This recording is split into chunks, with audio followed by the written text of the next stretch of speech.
우리 자리에 앉으시고요. 함께 보실 말씀은 하박국서 2장 1절에서 4절 말씀이 되겠습니다.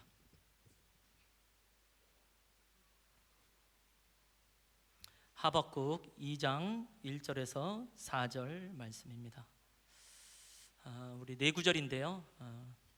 앞에 모니터를 통하여서 또 같이 읽으시면 되겠습니다. 함께 읽겠습니다. 시작.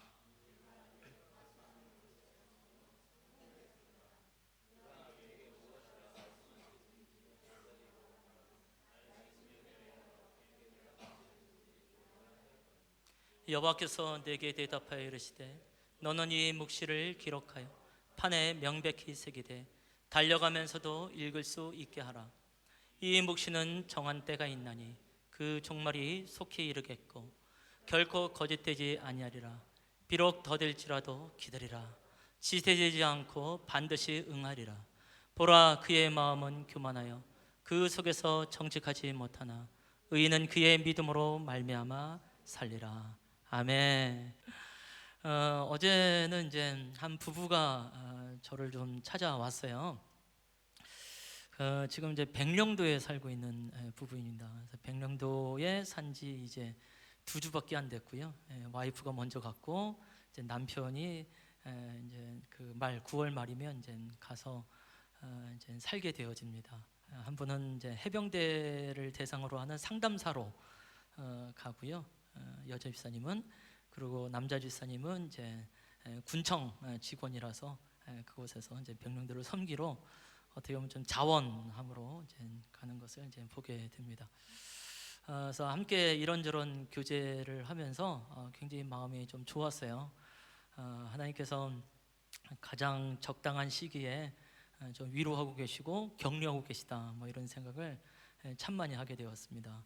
그래서 기도하면서 생각나서 왔다고 얘기를 했어요. 그래서 참 너무 감사하고 그랬습니다. 더구나 백령도라는 말에 더 이제 솔깃하게 되어졌고, 저도 늘 섬을 가보고 싶고 섬에서 살고 싶고 뭐 이런 사람 중에 한 사람이고, 수영은 못해도 바다는 늘 보고 싶고 뭐 이런 사람인데요. 적어도 백령도는 한번 가봐야 되지 않을까, 뭐 이런 생각을 늘 해봤던 것 같아요. 근데 백령도에 이제 산다고 하니까 적어도 내년 여름에는 내가 백령도를 한번 휴가로 가지 않을까, 뭐 이런 생각이 들기도 하고요. 특히 지금 우리가 성경에 관해서 성경이 어떻게 우리의 손에 오기까지 우리의 선교사들이 어떤 일을 했는가에 대해서 보게 됐잖아요. 그래서 2주 전에는 이제 토마스 선교사에 관한 이야기를 하고, 또 지난주 이제 권서인들에 관해서 얘기를 했는데, 토마스 선교사도 그렇고 또 토마스 선교사가 도전을 받았던 그 앞에 있었던 독일인 선교사도 그렇고, 한국을 들어올 때에 우리는 기본적으로 뭐 대동강이나 뭐 제물포항 이렇게 들어왔다고 하는데, 맨 처음에 도착한 것은 백령도였던 것을 발견하게 되어지거든요. 그래서 제가 설교 중에 백령도를 몇 번 얘기를 했어요. 그래서 이제 나름 알고 있는 지식을 가지고 백령도가 어떻게 보면 복음에 있어서 가장 처음으로 접한 사람들이 아니겠냐고, 그래서 기독교율이 굉장히 높다고 이런 얘기를 하고, 이 군청 직원이니까 좀 더 알겠죠. 그래서 한 80-90% 정도의 기독교율을 갖고 있다고 이렇게 얘기를 하기도 하고요. 그래서 이런저런 얘기를 하면서 참 귀한 교제의 시간이 되어져서 말씀을 이제 드리고 싶습니다. 그래서 우리가 함께 만나고 이야기하고 말하는 것은 하나님께서 소중하게 여기는 것입니다라고 말씀드리고 싶고, 지금처럼 아니 지금보다 더 많은 사람과 함께 교제하면 하는 그런 성도님들이 되시면 좋겠습니다. 오늘 성경 말씀이 하박국서가 되어집니다. 사실 우리가 잘 접하기 어려운 성경책인 것이 되어지고, 지금 우리가 에스겔서를 읽고 있고, 그 다음에 이제 이번 주 말쯤 되면 다니엘서를 읽게 되어지고요. 조금 더 선지서를 읽다 보면 아마 다음 주나 다다음 주가 되면 하박국 선지서를 읽게 되지 않을까라는 생각을 하게 됩니다. 일단 뭐 하박국은 뭐 이름 자체가 워낙 이상해가지고 좀 당황스럽기도 해요. 하시성을 가졌는데 이름이 이제 박국이다, 뭐 이렇게 되어져 있는데요. 좀 크게 웃어주시면 고맙겠습니다. 하박국이 이제 선지자로서의 삶을 살았던 배경은 예레미야가 선지자로 살았던 배경하고 상당히 유사합니다. 그래서 이미 북이스라엘은 아수르에 의해서 이제 멸망을 당했고요. 그다음에 남유대가 바벨론에 의하여서 이제 완전히 멸망을 받기 직전에 예레미야처럼 같은 동시대에 이제 그 예언을 했었던 선지자라고 보시면 되겠고요. 어떻게 이 유대가, 어떻게 이 이스라엘이 망할 정도로 부패하였는가? 종교적으로도 그렇고 사회적으로도 그렇고 우상 숭배가 창궐한 걸 보면서 어떻게 하나님의 선민이라고 하는 사람들이 이 정도까지 타락을 했는가에 대한 의문이 들고요. 또 아수르에 의해서 이 북이스라엘이 멸망을 했고, 또 계속해서 바벨론이 침공을 하고 있고, 또 그것에서 곧 멸망하게 될 유대 이스라엘을 보면서 하나님 어떻게 이렇게 북방 민족들이 바벨론이 우리를 포로로 끌려가려고 전쟁을 걸고 옵니까? 이 두 가지의 질문이 하박국 안에 상당히 많이 있었습니다. 그래서 이 질문을 가지고 하나님께 나가게 되어지고, 하나님은 그것에 대해서 이제 대답하는 형식으로서 하박국이 이루어지게 되어집니다. 그러면서 이제 이 하박국 속의 결론이 뭐냐면, 우리가 굉장히 유명하게 잘 알고 있는, 비록 무화과 나무 잎이 마르고 포도나무에 소출이 없고 외양간에 송아지가 없다 할지라도 난 여호와로 인하여 기뻐하리라, 구원의 하나님으로 인하여 즐거워하리로다 라는 말씀으로 맺어지게 되어집니다. 하박국이 간절한 마음으로 질문을 하지만 하나님께서는 딱히 하박국이 이해할 만큼의 해답을 주지 않게 되어지죠. 그때 하박국이 하나님과의 대화 속에서 결단하는 것이, 비록 무화과 나무 잎이 마르고 포도나무에 소출이 없고 외양간에 송아지가 없다 할지라도 난 여호와로 인해서 기뻐하리로다, 즐거워하리로다 라고 선언을 합니다. 그래서 오늘날 이제 성도, 또 그리스도인의 삶을 살아가면서 왜 내 삶은, 왜 내 형편은 갈수록 극심해지는가, 갈수록 어려워지는가, 또 왜 이 사회는 갈수록 어두워지고 죄악으로 치닫고 심지어 교회들까지 타락함으로 나가게 되는가, 왜 이 나라는 열강에 의하여서 여전히 우겨쌈을 받게 되는가, 정말 대한민국이 완벽한 독립된 나라가 맞는가, 뭐 이런 생각을 갖게 되어지면서 우리 안에 좀 서름이 있게 되지 않습니까? 뉴스를 볼 때마다 너무 서러워요. 그래서 정말 이 우겨쌈에서 이 나라가 언젠가 완벽하게 건져질 수 있을까요? 뭐 이런 생각을 정말 많이 하게 되어지는데, 그래서 우리가 주께 질문을 하게 되어지죠. 기도하면서 주께 질문합니다. 그러나 하나님께서는 우리가 딱히 알아들을 수 있을 만큼의 해답을 주지 않죠. 그래서 우리도 변함없이 비록 무화과 나무 잎이 마르고 포도나무에 소출 없고 외양간에 송아지가 없다 할지라도 난 여호와로 인하여 기뻐하리라, 구원의 하나님으로 인하여 즐거워하리라. 그래서 그냥 우리는 나깃발이 부르는 것 아니겠습니까? 환경의 지배를 받지 않고 내 팔의 힘과 목소리, 느끼는 감정과 상관없이 내 마음 기뻐하기로 결심을 했네. 하박국과 같은 마음으로 우리가 함께 찬양하며 예배하는 것이 아닌가라는 생각을 하게 됩니다. 자, 이러한 대화 속에서 오늘 2장 1절서부터 4절 말씀까지 읽게 되어지는 거죠. 1절 말씀 보니까 내 질문에 대하여 어떻게 대답하실런지 보리라 라는 마음으로 나가요. 그때 2절 말씀을 보게 되면 여호와님께서 대답을 하십니다. 한번 2절 말씀을 한번 읽어볼까요? 다 함께 시작. 여호와께서 내게 대답하여 이르시되 너는 이 묵시를 기록하여 판에 명백히 새기되 달려가면서도 읽을 수 있게 하라라고 말씀을 하시죠. 물론 4절에는 또 의인은 그의 믿음으로 말미암아 살리라, 굉장히 유명한 말씀이 나오게 됩니다만은 2절 말씀을 통해서 하나님께서 우리에게 주신 메시지가 있는 것을 발견하게 됩니다. 달려가면서도 읽을 수 있게 판에 명백하게 기록을 하라, 이렇게 말씀을 하시는 것이죠. 그래서 맨 처음에 이 말씀을 대학생 때 접할 땐, 야, 달리면서도 읽을 수 있을 만큼의 판에 기록하는 거라고 하면 어마어마한 전광판으로 큰 빌딩 위에 말씀이 새겨져 있어야 될 텐데 그게 가능한 건가, 이런 생각을 하다가 이것은 암송이구나 라는 생각을 하게 되어졌지요. 그래서 달려가면서도 읽을 수 있을 만큼의 그 마음판에 새겨진다고 한다면 그 율법이, 그 묵시가, 그 말씀이 역사된 것을 발견할 수 있게 되는 것 아니겠는지요. 근데 이것을 다른 말로 또 번역할 수 있는데요, 이 말씀을, 이 묵시를 읽는 자로 달려가게 하라라는 의미도 있게 되어집니다. 그러니까 이 묵시, 이 말씀을 갖고 있는 자가 달릴 수 있도록 너는 해야 된다라는 말이 되어지죠. 그래서 우리는 달려가면서도 읽을 수 있을 만큼의 성경 말씀에 대한 이해, 성경 말씀에 대한 암송이 좀 필요하고요.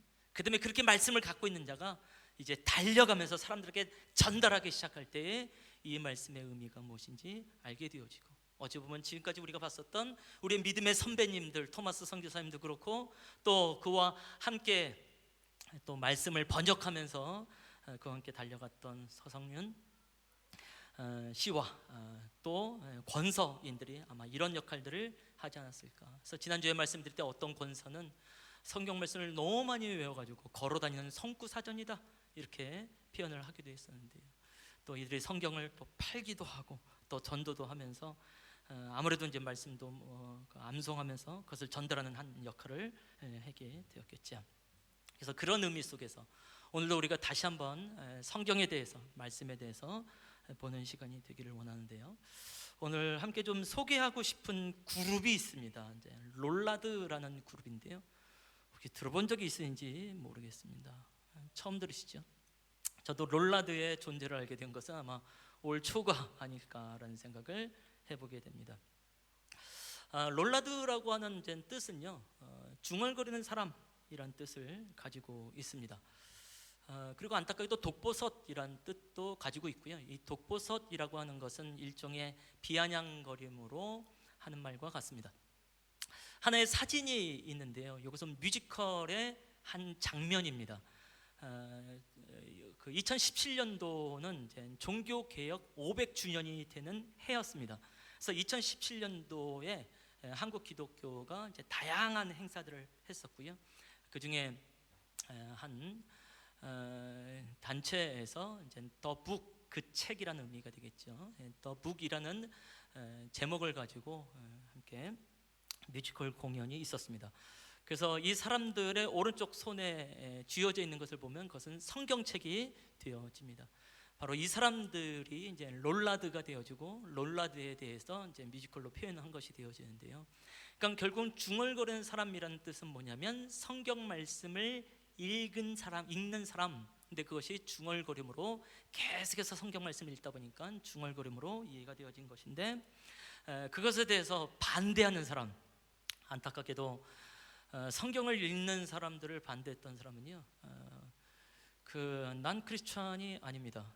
비그리스도인이 아닙니다. 안티크리스찬이 아니라요, 그것은 기독교인들이 이들을 반대했습니다. 참 신기한 일이죠. 그러니까 좀 오래전 일이다 이렇게 보시면 되겠고, 지금 우리가 말하고 있는 카톨릭의 배경이라고 말하겠습니다. 이때는 아직 종교 개혁 이전이기 때문에 사실은 카톨릭과 개신교가 구분되기도 전이에요. 그것도 교회가 성경 말씀을 중얼거리는 사람, 성경 말씀을 읽는 사람들에 대해서 박해하는 사건이 있었던 것입니다. 그래서 이들에 대해서 말할 때 독보섯이라고 말을 했습니다. 성경을 열심히 읽고 있지만 이들은 교회에서도 독보섯과 같은 존재다. 그래서 이들을 파내야 된다라는 생각을 갖고 있었던 것이 그때 당시의 문화였던 것을 지금 발견하게 되는 것이죠.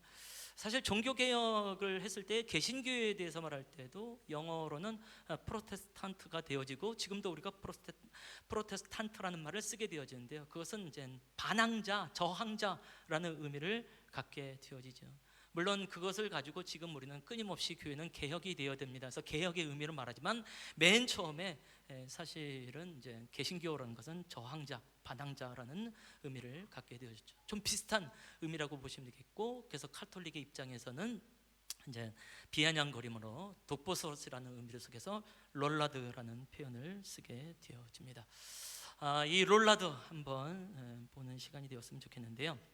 이건 일단 동영상이 되어집니다. 더 북이라고 되어져 있는데요. 그 밑에 이제 그 부제가 있죠. 성경이 된 사람들이라고 되어 있습니다. 오늘 이제 설교 제목하고 같게 되겠죠. 그래서 요 뮤지컬의 이제 제목을 따서 이제 설교 제목으로 이제 삼게 된 건데요. 위에 카피 문구를 하나를 보면 덮으려는 자, 그러나 펼치려는 자라고 되어 있습니다.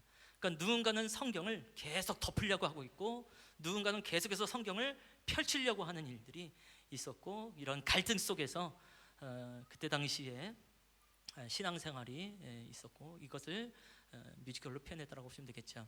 그리고 두 손으로 이제 성경책을 잡고 있는데요. 지금의 입장에서 성경책의 두께를 기준을 해서 저렇게 그렸습니다만, 사실 그때 당시에 성경책이 이것보다 훨씬 더 두꺼웠겠고, 아마 성경 66권이 아니라 그 중에 한 권, 66권 중에 한 권을 아마 잡아야 저 정도 수준이 되지 않을까라는 생각을 해보게 됩니다. 굉장히 성공리에 공연이 된 걸로 알고 있고요. 매 회마다 이제 매진을 했던 것 같아요. 그래서 1년 내내, 2017년 1년 내내 공연을 했다고 합니다. 그래서 그 다음에 이제 앵콜 공연을 계속 하고 있고, 올해도 10월 1일부터 12월 21일까지 한다고 합니다. 이걸 보면서 우리 전교인이 함께 관람하면 어떻겠는가라는 생각을 좀 해보게 되어졌는데요. 사실은 이제 종교 개혁을 우리가 말할 때는 항상 이제 마르틴 루터와 이제 칼빈을 말하게 되어집니다. 교회 생활을 안 해도 많이 들었을 거예요. 마르틴 루터라는 사람과 칼빈이라는 사람을 들었을 겁니다. 이들이 항상 주장했던 것이 이제 5가지로 나오게 됩니다. 그것을 five solas라고 말하고 있고, 5 솔라. 이제 솔라라는 것은 오직이란 뜻을 갖게 되어지는데요. 5가지로서 외치면서 종교 개혁을 이끌어갔습니다. 한번 저를 따라서 읽어볼까요? 첫 번째가 솔라 스크립투라. 좀 어렵나요? 한 번 더 솔라 스크립투라. 오직 성경을 외쳤고요. 그 다음에 솔루스 크리스투스. 한 번 더 솔루스 크리스투스. 저도 제 발음이 정확한지 몰라요. 그냥 해보는 거예요. 오직 그리스도가 되어지고요. 네, 솔라 그라시아. 그라시아는 많이 들어봤죠. 지금도 이태리 사람들이 그라시아 뭐 이런 인사를 하게 되어지니까 오직 은혜. 그 다음에 네 번째로 솔라 피데, 오직 믿음으로. 그 다음에 이제 제일 긴 거 솔리데오 글로리아. 좀 어렵나요? 한 번 더 솔리데오 글로리아. 근데 왠지 이건 좀 익숙하지 않나요? 우리 교회에 이 말이 있거든요. 예, 강대상에 있습니다. 종종 다른 사람들이 우리 교회 오면 왜 예성교회는 십자가가 없냐고, 그런 십자가를 발견을 못한 거예요. 분명히 강대상에 십자가가 있습니다. 그리고 십자가 가로에 뭐라고 되어 있냐면 솔리데오 글로리아라고 쓰여 있어요. 그래서 이 강대상을 만들고 기증하신 이분이 오직 하나님께만 영광 돌리는 예성교회가 되기를 원하는 마음으로 새겨서 보내주신 것이죠. 그래서 이제는 이 말이 무슨 말인지 이제 금방 잘 와닿지 않을까라는 생각을 해보게 되어지는데요. 그 중에서도 이제 가장 대표적인 것이 이제 솔라 스크립투라였습니다. 그래서 오직 성경. 그래서 종교 개혁에 있어서 가장 중요한 것이 있다고 한다면 그것은 성경, 그것도 성경 번역이라는 것이 가장 중요합니다라고 말씀을 드릴 수밖에 없는 것이 되겠죠. 특히 루터가 했던 일 중에 하나가 라틴어 성경을 독일어로 번역을 하게 되어졌고, 그것을 통해서 루터도 엄청난 박해를 받게 되어졌고요. 그렇지만 독일어 성경을 읽게 되어지면서 드디어 성도에게, 그리스도인에게 성경책이 들어가기 시작하면서 그 성경을 통한 놀라운 역사, 정말 우리까지도 함께 하나님을 예배할 수 있고 찬양할 수 있는 500년의 역사가 지나면서 우리도 성경을 읽을 수 있는 그런 은혜가 있게 되니 이게 얼마나 놀라운 일인지 모르겠습니다. 그래서 아마 루터의 이 성경 번역의 운동이 없었다면 아마 우리도 지금 아마 라틴어로 된 성경을 읽으면서 신앙생활을 하게 되지 않을까라는 생각을 해보게 되어지는데요. 그런 의미 속에서 이 성경을 좀 마음껏 더 기쁘게 좀 잘 읽으시고 묵상하시고 공부하시면 어떨까라는 생각을 다시 한번 하게 되어집니다. 바로 이러한 이제 5가지의 이제 모토를 가지고 이제 종교 교육을 하는데요. 이게 소위 말해서 1517년도를 이제 그 이유가 되겠죠. 루터가 종교 교육을 했을 때가 1517년도서부터가 되기 때문에 그렇죠. 근데 조금 전에 봤었던 이제 롤라드라고 하는 사람들, 이 사람들의 어떻게 보면 가장 수장격의 역할이 되는 사람이 이제 존 위클리프라고 하는 분이 있습니다. 이분은 이제 탄생 연도와 이제 그의 생애에 있어서 보면 1328년서부터 1384년도, 그러니까 14세기의 삶을 살았던 분입니다. 그리고 나서 이제 종교개혁은 16세기에 있게 되어졌으니까 이분의 역할은 16세기에 있게 되어지는 종교개혁에 있어서 굉장히 중요한 기반을 닦아놓은 사람입니다. 적어도 200년 가까이 전에 종교개혁을 좀 이끌어갔던, 그래서 종교교회의 어떤 여명기라고 말을 하기도 하고요, 종교개혁의 어떤 선구자 역할을 했습니다라고 말하고는 이제 존 위클리프가 되어집니다. 또 성경 번역이나 또 이런 것에 대해서 선교 단체에 대해서 이미 그 정보가 있으신 분들은 위클리프라는 분의 이 명성을 이미 들었을 거라고 생각하고요. 제가 지난주에 그 설교 제목이 가장 훌륭한, 가장 좋은 선교사는 성경입니다, 이 말씀을 드렸죠. 그것은 이제 누굽니까?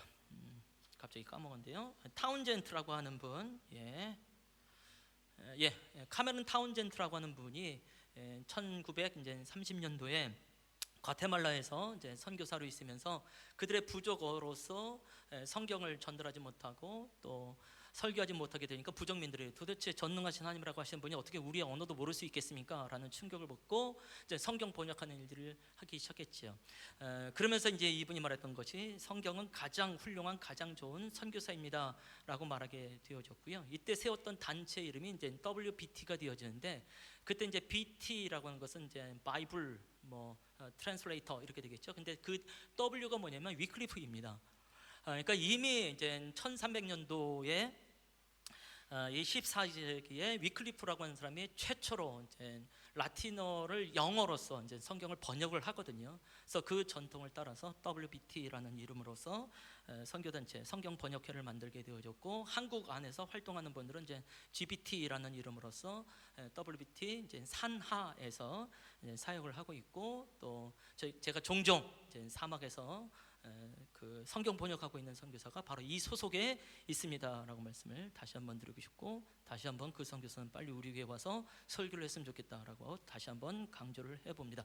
그래서 이 존 위클리프라고 하는 사람이 이제 굉장히 중요한 사람이 되어지고, 더나 성경에 관련돼서 성경 번역에 관련돼서 아주 중요한 사람이다라고 말씀을 드릴 수밖에 없겠죠. 영국 사람이고요. 옥스퍼드 대학교를 나왔고, 나중에는 옥스퍼드 대학교의 교수로서 이제 재직을 하게 되어졌고요. 이미 그때 당시에 이제 카톨릭, 아까도 말씀드렸지만 그때 당시 그냥 기독교였죠. 사제로서의 이제 삶을 살았던 사람입니다. 그러나 이제 루터처럼 사제로서의 신앙생활을 하지만 아무리 봐도 성경과 안 맞는 것이 너무 많았었죠. 특별히 화채설 교리에 대해서는 도무지 인정할 수 없게 되어졌고, 화채설에 대해서 부인하게 되어졌고요. 그리고 예배에 있어서 설교가 얼마나 중요한가, 설교에 대한 중요성을 강조했으며, 또 성경이 기독교 교리의 가장 중요한 원천이라고 주장을 하게 되어졌죠. 그러니까 자연스럽게 교황에 대해서는 좀 거부하는 이 좀 있게 되어졌고요. 교황직은 성경적인 정당성이 없다. 그래서 심지어 교황은 적그리스도와 같다라는 표현을 했습니다. 이거 뭐 어마어마한 발언 아닙니까? 이게 종교교육이 있기 전에도 100년 전, 200년 전에 이런 말을 했으니 그와 함께 했었던 사제들이, 교황청이 이것을 곱게 볼 리가 없다라는 것을 알게 되어지죠. 지금도 사실은 이제 교황을 적그리스도다 이렇게 안 봅니다. 이제 세대주의자들에 의하여서 사실 20년 전, 30년 전만 해도 성경에서 말하는 적그리스도가 누구냐, 그것은 아마 카톨릭이고 카톨릭의 교황이 적그리스도가 아니냐라는 해석들을 많이 했지만, 최근에 와서는 이제 그런 해석을 하지 않고 있거든요. 그런데 벌써 600년 전에 이렇게 말을 하면서 교황을 적그리스도라고 말을 했으니 아무래도 이제 교황청의 미움을 받을 수밖에 없는 상황이다, 이렇게 말씀을 드릴 수 있겠죠.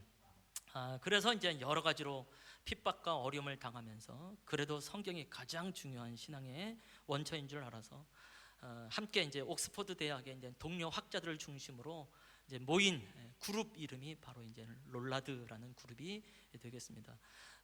뭐 분명히 박해가 있게 되어졌죠. 그래서 그 박해를 피해서 이제 산 속으로 들어가고요. 그 다음에 성직을 또 버리기도 하고, 아주 생활 속에서 이제 직업을 갖게 되면서 살아가는 사람들도 있기도 하고요. 물론 때때로는 이제 그 영국의 이제 하원 의원들을 통해서 지지를 받기도 하고 또 귀족들에 의해서 지지받은 적도 있었지만 시간이 지나면서 더나 교황청과의 갈등이 있게 되어지니까 영국 사회 안에서도 서서히 이들이 어려움을 이제 당하는 일들이 있게 되어졌습니다. 위클리프가 이제 조금 젊은 나이에 세상을 좀 하직을 했는데요. 심장마비로 이제 죽었다고 얘기를 하네요. 그래도 이제 이와 함께 있었던 성경을 번역하는 것이 너무 소중한 줄 알아서 그와 함께 있었던 이 롤라드파는 계속해서 이어지게 되어졌고 적어도 루터가 종교개혁을 할 때까지 명맥을 유지해 갔던 것 같습니다. 특히 이들이 이제 12결론이라는 내용의 일종의 방반문 같은 거를 냈는데요. 이것도 좀 쉽지 않습니다. 몇 가지만 제가 한번 읽어볼게요. 롤라드파가 말했던 게 뭐냐면 영국 교회는 계모인 거대한 로마 교회에 예속되어 있다. 그래서 로마 교회를 계모라고 표현을 했고요. 거기에 예속되어 있다. 그러니까 영국 교회를 굉장히 이제 자존심을 긁어낸 말들을 하게 되어졌죠. 또 로마 교회의 서품식은 성경적으로 아무 근거가 없으므로 현재의 성직자들은 그리스도가 임명한 사람이 아니다라고 선언을 했고요. 또 성직자의 독신 생활은 비정상적인 욕망을 불러일으킨다라고 얘기를 했고요. 화채설 말하는 거죠. 거짓 기적이라고 말했고 사람들을 우상 숭배로 오도하고 포도주와 빵, 제단, 사제복 등을 신성시하는 것은 마술과 연결되어 있다라고 말을 했고요. 그다음에 고위 성직자는 세속의 재판관과 지배자가 되어서는 안 된다. 당시에 종교 지도자들이 재판관 역할도 했는데 그것을 좀 반박한 거죠. 또 죽은 사람을 위한 특별기도, 순례, 성상, 거룩한 형상을 만들어 놓고 그것에 대해서 봉헌하는 것은 잘못된 거라고 말을 하게 되었고요. 고해 성사는 구원에 불필요한 것이다 라고 선언했으며 교회 안에서 이루어지는 수많은 미술과 공예가 쓸데없이 낭비와 호기심, 허세를 부추겼다.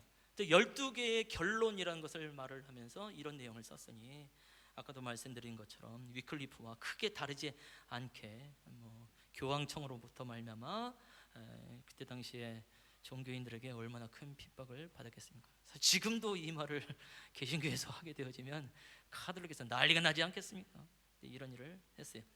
자, 그러면서 이것과 함께 가장 중요한 두 가지 교리를 말하는데 아까도 언급을 했던 성직자의 가장 중요한 임무는 바로 설교입니다. 그래서 미사에 있어서 예배에 있어서 가장 중요한 것은 설교인데 설교를 안 하고 넘어가는 것은 곤란합니다. 어떻게든지 하나님 말씀이 성도의 각 사람 가운데에 전해지길 원하는 마음으로 선포한 거죠. 그래서 모든 사람은 자신들의 언어로 된 성경에 자유롭게 접근할 수 있어야 됩니다라고 말씀을 하게 됐고 그래서 자연스럽게 롤라드파는 성경을 영어로 옮기는 일을 할 수밖에 없었습니다라고 말씀을 드리게 된 거죠. 이것이 이제 위클리프와 롤라드 사람들이 함께 번역했던 라틴어를 영어로 번역했던 요한복음이 되어집니다. 우리가 작년에 그 지난주에 그 서상륜과 또 그와 함께 했었던 성경 번역자들이 1982년도에 누가복음 성교 전쇼 기억나십니까? 또 1887년도에 예수 성교 전쇼 기억나죠? 굉장히 좀 유사하게 되어지는 것이죠. 그래서 이런 그때 당시에 성경이 지금까지 이제 기록이 되어지는 것을 이제 보게 되어지죠. 이 장면은 위클리프가 자신이 번역한 이제 성경을 사람들에게 읽혀주고 나누어주는 이제 장면이다라고 보시면 되겠고 지난주에 우리가 봤던 권서들이 그런 열악한 환경 속에서 사람들에게 성경을 팔고 나누어주고 복음을 전하는 일들과 상당히 유사한 모습들을 우리가 발견하게 되어집니다. 안타깝게도 이들은 이제 많은 박해를 받게 되어졌고요. 그때 당시에 이들이 이제 감옥에 갇혀 있었던 상황들도 함께 나가게 되어지고요. 그래서 더 나아가서는 이제 사실은 사형을 당하고 화형당한 일도 있게 되어졌습니다. 좀 화형 이때 롤라드나 이제 그 주변 사람들의 화형의 모습을 좀 찾아보려고 애를 썼는데 좀 없더라고요. 근데 이제 위클리프 다음에 이제 한 몇십 년 정도 지나서 이제 체코 쪽에서도 그 후스라고 하는 요한 후스라고 하는 이제 성직자가 또 종교개혁을 합니다. 체코어로서 설교를 하고 체코어로서 성경을 번역하는 일을 하다가 결국 또 이 사람도 이제 순교를 당하게 되어지는데요. 바로 이 사람이 그 사람이 되고, 이제 모자에 뭐라고 써 있냐면 이단의 우두머리라고 쓰여져 있는 글씨라고 합니다. 그래서 사형 당하는 장면이 이제 그림으로 그려져 있지요. 잘 보면 한쪽에서는 어떤 굉장히 근엄한 표정을 하고 있고 뭔가 권위주의가 좀 보이기도 하고요. 한쪽에서는 웃고 있는 사제도 보이고 웃고 있는 그 죽이는 사람도 이제 보이고요. 심지어 말도 입 벌리고 있는 모습이 약간 웃고 있는 게 아닌가라는 생각을 하게 되어지면서, 그때 당시에 성경을 번역하고 성경을 전파한 사람들에 대해서 그때 종교 지도자가 어떤 생각을 갖고 있었는지 이 그림 하나로서 우리에게 충분히 좀 전해지고 있지 않는가라는 생각을 해보게 되어집니다. 사실 아까 말씀드린 대로 위클리프 같은 경우는 이제 심장마비로 사망을 했다고 그랬잖아요. 또 그의 동료들, 그의 후예들 롤라드가 계속해서 성경을 번역하면서 나가게 되어지니까 위클리프가 죽은 지 약 44년이 지났을 때 혹시 그런 말 들어보셨나요? 우리나라에서도 있었던 말인데 갑자기 또 말이 떠오르질 않네요. 부관 참시 들어보셨나요? 부관 참시는 이제 무덤 속에 있는 시신을 꺼내는 거죠. 그리고 다시 조각 내 가지고, 근데 그렇게 했을 뿐만이 아니라 이제 불을 질러 놓고요. 그리고 그 죄를 이제 강에다 뿌려 버렸습니다. 그러니까 그때 당시 종교 지도자들이 얼마나 화가 났으면 위클리프의 시신을, 그것도 40년이 지났는데 그걸 꺼내 가지고 불로 태워 가지고 그 죄를 강에다 뿌리고, 왜냐하면 이 영국이라는 이 거룩한 땅에 이러한 이단자의 그 시신이 있으면 안 된다라는 생각을 갖게 된 거예요. 그래서 그들 그런 일을 했어요. 그래서 부관 참시, 뭐 지금 생각해도 정말 끔찍할 수밖에 없는 일들을 하게 되어졌고요. 그 이후로도 사실은 이제 우리가 알고 있는 종교개혁이 있기 전까지 16세기 초에도 4명이 화형을 당하고 4명이 처형을 당하고 이런 부분들이 있는 것을 이제 발견하게 되어집니다. 다른 이유가 아니라 가장 중요한 것, 여러 가지 종교개혁의 일들을 했지만 그것이 눈으로 가장 많이 보였던 것이 분명히 성경이거든요. 성경을 번역하고 성경을 그리스도인에게 읽게 했다는 이유로 이런 화형을 당하게 되어지고 부관 참시를 당하게 된다는 것은 굉장히 끔찍한 일이지만 그럼에도 불구하고 성경을 번역하는 것을 통해서 그때 당시에 그들은 성경을 얼마나 소중하게 여겼는가. 성경을 그야말로 하나님의 말씀으로 그냥 받고 믿지 않고서는 이러한 희생을 할 수 없지 않겠는가라는 생각을 하게 되는 것이죠. 계속해서 이제 4주 동안 성경에 관해서 이제 설교를 하게 되어졌는데 여전히 강조하고 싶습니다. 성경을 읽으셔야 되고 성경을 들으셔야 되고 성경을 공부하고 암송해야 되고 묵상하셔야 됩니다. 그러니까 우리의 믿음의 선배들이 어떻게 했는지를 보게 되면 우리가 그 소중함을 더 알게 되지 않을까라는 생각을 하게 되어지는데요. 사실은 이제 이때 당시에 이제 성경을 소지하고 있는 것 자체가 이제 처형이 될 수밖에 없는 상황이 되어졌는데요. 그래서 결국 이제 롤라드들도 이제 피신을 하게 되어질 수밖에 없겠지요. 그러나 이제 성경은 또 계속해서 읽어야 되고, 근데 성경을 갖고 있으면 처형을 당하게 되어지고, 그래서 롤라드들이 선택했던 게 뭐냐면 성경을 암송하기로 결정을 합니다. 66권으로 되어 있는 성경을요 한 사람씩 한 권씩 읽게 하는 거예요. 그리고 그들의 이름을 그 자기들이 외우고 있는 그 성경으로 개명을 합니다. 그러니까 허성옥 집사님이 창세기를 외우셨으면 이제 앞으로 허성옥 집사님은 창세기님이 되는 거죠. 창세기님 이렇게 되는 거죠. 그리고 우리 그 박성택 집사님은 출애굽기를 외우기 때문에 이제 부를 때 출애굽기라고 부르게 되어지는 거죠. 그래서 우리 명랑란 성도님은 이제 사도행전을 외웠기 때문에 명랑란 사람 앞으로는 사도행전 이렇게 부르게 되는 것이죠. 그래서 누구는 마태로 부르게 되고, 누구는 히브리서로 부르게 되고, 누구는 요한계시로 부르게 되고, 시편을 외운 사람은 시편으로 부르게 되어지면서, 그래서 66명의 이름이 나타나게 되어지고, 그러니까 누구의 이름을 딱 부르면 그 사람이 그냥 줄줄줄줄 외운 걸 말하게 되면 그것이 성경 말씀이 되어지고 그 성경 말씀을 드디어 읽고 전수되어지는 일들이 일어나게 됐죠. 그럼 이제 우리는 그런 생각을 가질 수 있어요. 그때 당시에 성경 말씀을 그렇게 외운다는 게 정말 가능한가라는 생각을 할 수 있는데 실제로 가능합니다. 지금도 정통파 유대인 부모들은요, 자기의 자녀가 4살 때쯤이 되어지면 토라, 보통 모세오경, 창세기, 출애굽기, 레위기, 신명기를 토라, 모세오경을 토라라고 말합니다. 그것을 3시간씩 외우게 한답니다. 정통 유대인들 지금도 만 4살이 되어지면 그때부터 3시간씩. 그건 굉장히 유명한 일화가 되어지고요. 13살이 되어지면은 이제 성인식을 하게 되어지는데요. 토라를 다 외운 경우에만 그 성인식에 참여할 수 있게 되는 것이 이제 실제 유대인들의 이제 관습이기도 하고, 그러니까 지금도 이제 그렇게 하고 있는 것을 보게 되어지죠. 사실 이제 예수님 당시의 12 제자도 성경 말씀을 거의 암송함으로 전승했다라고 하는 것이 거의 유력한 정설이 되어집니다. 예수님 당시에 성경이라고 하는 것은 파피루스라고 하는 이제 갈대에다가 이제 갈대를 펴서 이제 쓰는 것 아니에요? 아니면 양피지, 양의 가죽에다가 이제 옮겨 적는 것인데, 사실 일단 분량 자체가 워낙 많습니다. 그래서 이 모든 예수님의 하신 말씀을 기록하고 다 들고 다닌다는 것도 좀 쉬운 일은 아니고요.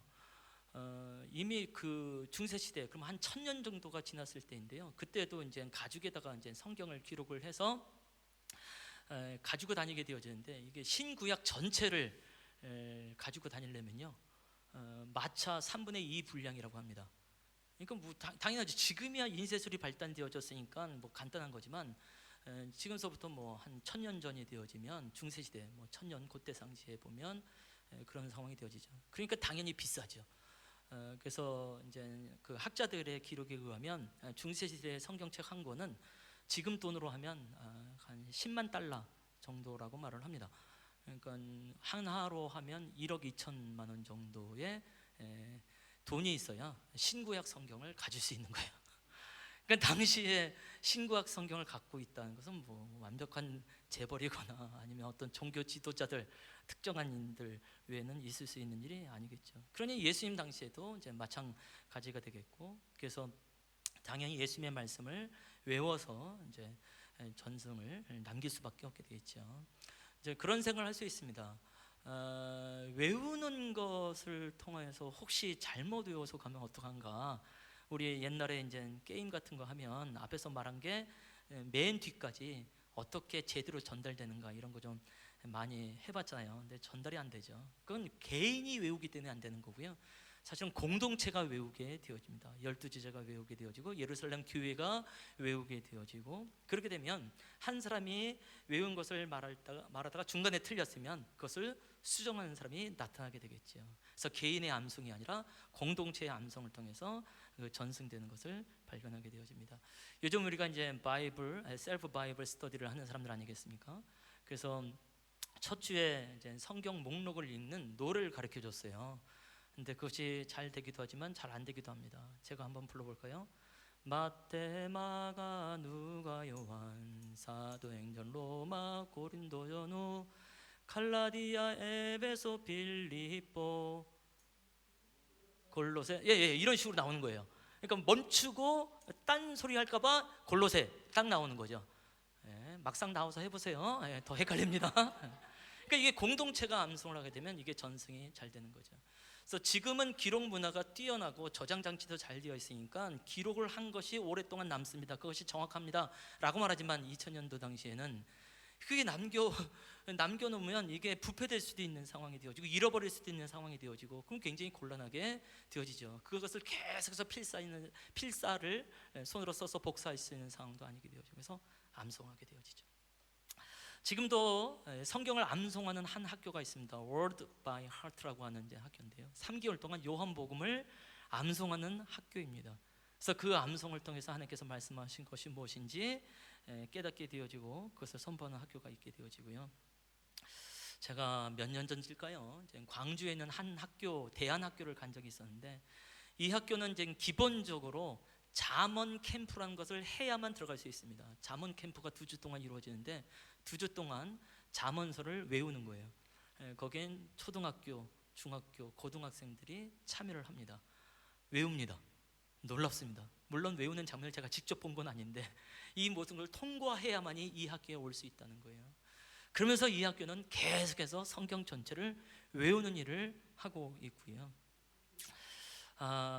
그 중에 이제 한 학교 이제 졸업생인데 성경을 사진 찍기가 되는 이제 형제가 한 명 있었다고 합니다. 그러니까 우리는 로마서 1장 하게 되어지면 우리는 말씀을 쭉 읽게 되어지냐. 근데 이 형제는 로마서가 사진으로 찍히는 거예요. 우리가 중요한 문서를 보낼 때 사진으로 찍어서 보내잖아요. 모바일 폰에 저장을 해놓고. 근데 이 친구는 머릿속에 사진 찍듯이 말씀을 찍어내는 거예요. 그러니까 성경 66권 전체를. 그런 한 학생이 있었고 졸업을 했다고 하더라고요.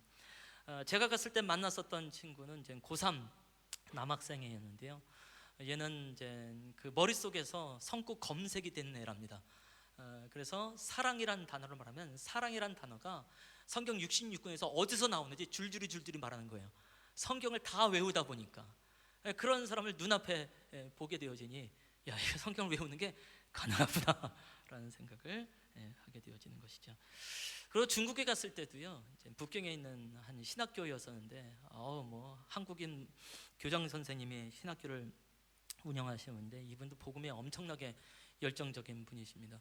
그래서 기본적으로 3년의 과정을 신학교를 하게 되었는데 1년의 과정이 끝나게 되면 진급할 때의 기준이 뭐냐면 사복음서를 외워야 되고 로마서를 외워야만이 2학년으로 진급이 되는 상황입니다. 그럼 거기 있는 이제 중국인 신학생들은 그것을 다 통과를 하고 2학년으로 올라가게 되어지고요. 그래서 졸업할 때가 되어지면 진짜 더 많은 성경을 외운 상태 속에서 졸업을 한다고 또 자신 있게 말씀하셨던 것이 지금 기억나기도 합니다. 그래서 성경을 외우는 것은 절대로 불가능한 일이 아닙니다라고 말씀드리고 싶고, 우리 교회도 이 성경을 외우는 일들을 좀 해보면 어떨까라는 생각을 하게 되어지는데요. 마지막으로 영상을 한 번 더 보게 되어지는데요. 이 뮤지컬에서 더 북이라고 하는 이 뮤지컬에서 이들이 이제 배우들이 실제로 성경을 그때 당시에 롤라드처럼 성경 말씀을 외운 거예요. 그래서 그 말씀을 외운 것을 직접 공연을 합니다. 다 나오진 않겠죠. 이제 이것이 소리가 이제 막 섞여서 나오게 될 텐데 아주 짧습니다. 한번 봤으면 좋겠고요. 실제로 이 공연을 봤던 사람의 이제 말에 의하면 갑자기 관중석에서 누가 일어난대요. 그래서 성경 말씀을 쫙 외우는 거죠. 저쪽에서 한 명이 일어나서 또 쫙 외우고, 또 무대에서 한 명이 나와서 쭉 외우고, 그래서 무대 전체에 올라가서 이 사람들의 성경 말씀을 줄줄이 외우는 거예요. 그게 공연이에요. 그러면서 그 공연 자체가 하나님께 예배되어지고 그 말 하나님의 메시지로 퍼지게 되어지는데요. 잠시 한번 보도록 하겠습니다.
뒤에 배경에 많은 사람들이 오고 가는 것은 그때 당시에 이제 롤라들이 광장에서 하나님의 말씀을 선언하고 읽고 많은 사람들이 그것을 받아 적고 하는 일들을 이제 표현을 한 것 같습니다만은, 이 공연을 했던 사람은 그냥 일반적인 우리와 같은 사람들이거든요. 그래서 이들도 외우면서 함께 공연을 할 때 우리도 가능합니다라고 말씀을 드리고 싶고, 다시 한번 하박국서 2장 2절 말씀을 보면 판에 명백히 새기되 달려가면서도 읽을 수 있게 하라. 그만큼 성경 말씀을 암송한 자들이 그 말씀을 달려가면서 말하게 되고 전달하기 시작할 때에 하나님의 묵시가 묵시되어지고 의인은 믿음으로 말미암아 살리라고 하는 것이 명확하게 되지 않겠는가라는 마음을 가지고요. 다시 한번 우리에게 이 성경이 오기까지 얼마나 쉽지 않은 과정이 있었는지를 알고 성경을 다시 한번 읽고 듣고 공부하고 암송하고 또 묵상하시는 성도님 되시길 권해드립니다. 하나님 아버지, 주께서 우리에게 성경을 허락해 주심을 감사합니다. 하나님, 우리에게 참 쉬운 책인 것 같지만 이 성경이 우리에게 오기까지 많은 희생과 또 많은 박해가 있었던 것을 보면서 하나님, 한 걸음 더 성경에 가까이 가기를 원하고 무엇보다 성경을 통해서 하나님의 메시지, 하나님의 세미한 음성을 듣기를 원하고, 그래서 우리가 정말 그렇게 기도하는 것, 하나님께 영광 돌리는 삶, 세상에 향하여서 소금과 빛된 삶을 사는 삶, 하나님의 뜻대로 살아가는 삶, 그것이 가정에서, 일터에서, 사람들의 관계 안에서, 그래서 우리가 꿈꾸기는 선한 영향력을 비치는 삶으로 이어지게 되는 줄로 믿습니다. 하나님, 그 근본이 성경에 있는 줄 알아서 우리의 믿음의 선배들이 그렇게 희생하면서 성경을 번역했사온데, 다시 한번 주께서 허락해 주신 하나님의 섭리 가운데 우리에 오게 된 이 성경을 저희가 읽고 듣고 공부하고 암송하고 묵상하면서 성경을 사모하기로 결단합니다.